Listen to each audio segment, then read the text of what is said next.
Hi, I'm Sherry Dinkins. I'm in your Quality Matters course. I work at Illinois Central College. I've been there since 2007 and tenured in '09. And I'm actually the only Midwesterner in my family.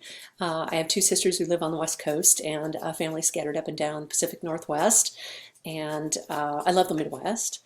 And just wanted to give you a little, I've shown you a little screen of what happens in my online classes, and I'm in the little corner here, and this is actually how I record all my videos for my students so that as they're clicking around and doing work, they can actually see me kind of motioning and smiling and encouraging. I do have to remember to look at the little green dot when I'm not looking at something I'm reading, so I look like I'm making eye contact. It's hard to remember. So just some stuff that I have online so that my students kind of understand what's going on.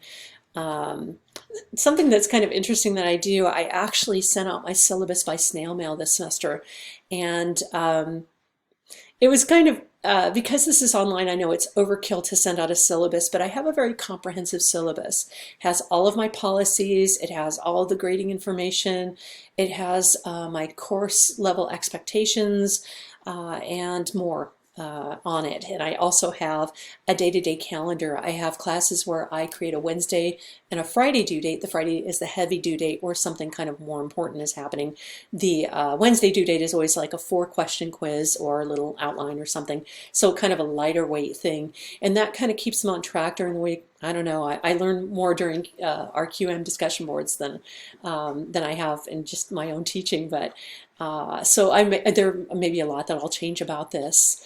And so I actually mailed this to students ahead of time, and of the 91 students, I think 6 or 7 of them came back with the wrong address, but it was nice for me to know that students had the information ahead of time so they could make a decision. Do I want to be in this class? Do I want to spend the time, or do I not want to spend the time? So kind of just an interesting way to approach things. I don't know if other folks do that as well. One thing I know we're going to be launching into policies, and I found a very interesting policy in my own college, and this was a couple of years ago when I was reading the student handbook because, I don't know, I'm a reader. I guess that's what I do. At ICC, I actually teach in humanities, so I teach developmental composition and writing, reading and writing, basically reading and writing classes, and then I also teach remedial and transfer level. I teach business writing, technical writing, kind of the whole schmeal.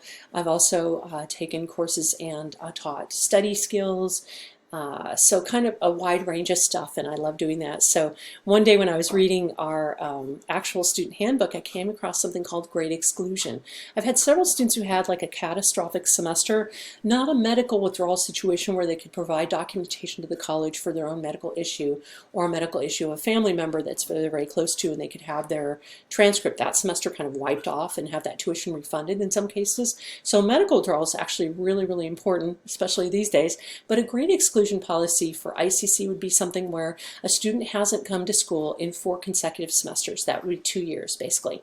They come back to the college, their grade point average is in the bucket, like really, really low, like under 2.0.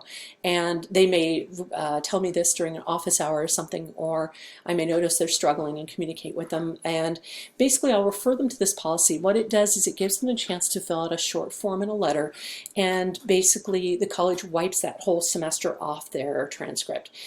So it doesn't impact their grade point average, and they can retake all of those courses. They don't get any money back, but grade point average wise, it could be really, really helpful, especially if they're on financial aid or scholarship, or they're trying to get in a program, let's say in the AIT building or GMA STEP or health careers or business or legal, where they need a certain grade point average. Then they can kind of help pump that up. So they can't cherry pick classes and drop some of them. It basically means that whole semester goes away. But I just thought it was a cool policy. I've told several students about it and had them have that happen and be able to bring their grade point average up, which is really good, I think, self-esteem wise and also for their career. So anyway, we're going into institutional policies. I'll shut up and let everybody get back to class.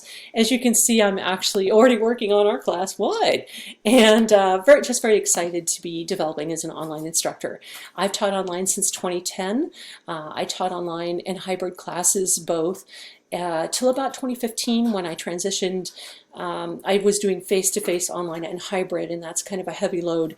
And I also have several coworkers who live in Bloomington, Illinois, that prefer online teaching, and I just kind of migrated out of it. I felt as though face-to-face teaching was more effective, especially for my remedial students.